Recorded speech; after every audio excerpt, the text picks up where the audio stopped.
abasuhuje aho muherereye hose, ikaze ku Isaniro Empire, isoko y'inkuru zubaka sosiyete. Urugo rwa Ishimwe Vestine uririmbana na Dorokasi wasezeranye n'umunyaburukina Faso ariwe Idirisa Uwedaraogo. Urugo rwabo rugomba kuba ruri kuberamo amabara. Ubundi ibintu bijya no gutangira gukemangwa, uyu Vestine yabwiye murumuna we Dorokasi ati wibeshye gushaka nkuko nashatse, ati nagucira igishari nkagukubitagura.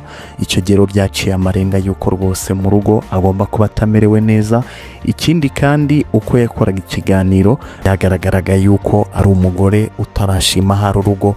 Uyu munsi rero ku wa 18 ugushyingo na 2025 Ishimwe Vestine yatuye internet agahinda ke, agaragaza yuko rwose urugo rumubihiye ngo umugabo we yamubereye icyago. Ishimwe Vestine rero yanditse kuri Instagram ye arandika ati today the life I am living is not the life I choose.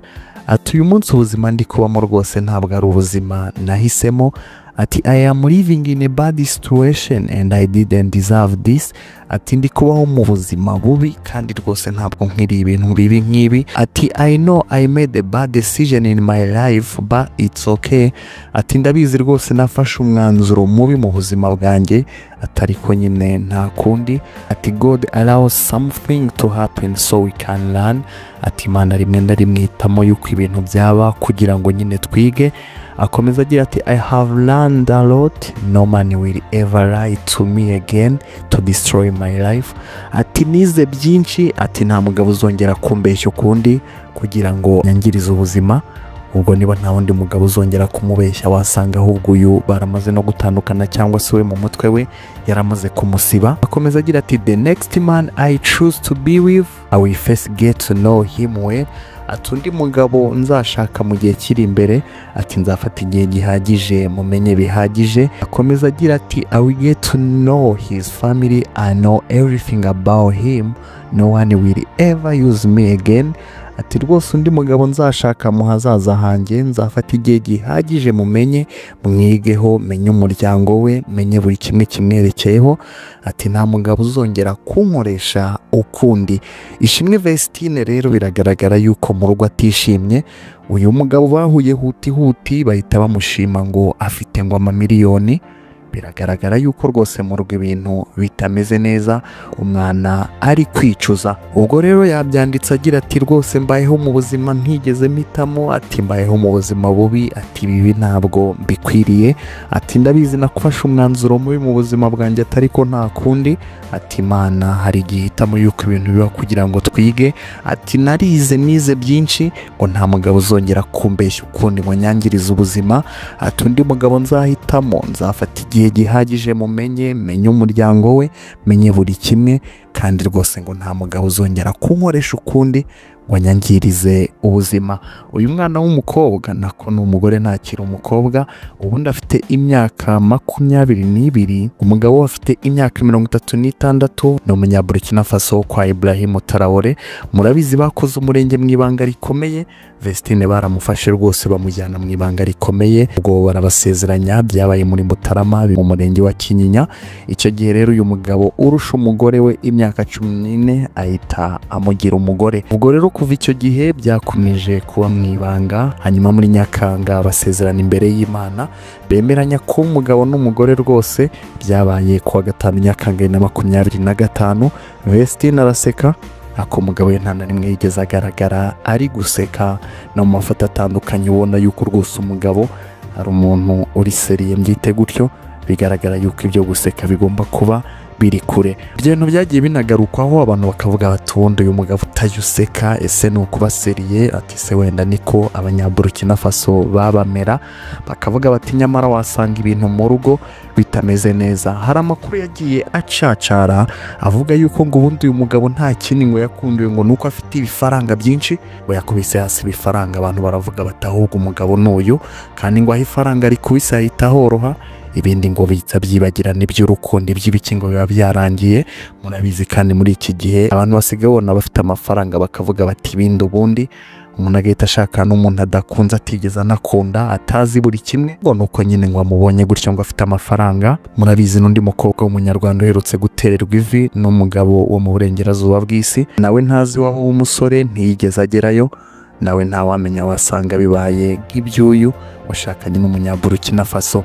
Iyi nkuru yaciye igikuba, abantu baravuga bati noneho ibi ni ibiki, bati ni akaga kaguye i Rwanda, kubera ko ntabwo byumvikana ukuntu uyu mukobwa uririmba indirimbo zo kuramya no guhimbaza Imana yababayeho mu buzima bubi cyane bumubihiye, kandi byarakekwaga yuko rwose urugo rwe rumeze neza cyane. Ishimwe Vestine rero aya magambo yanditse ni amagambo yuzuye agahinda, yuzuye intimba, ariko nanone agaragaza umuntu ushaka gutangira paje nshya, gasohoka mu buzima bw'umuntu wamuhemukiye akamubeshya, ubundi nyine bikarangira amuvumbuye, ariko nyine hari intambwe yamaze kurenga.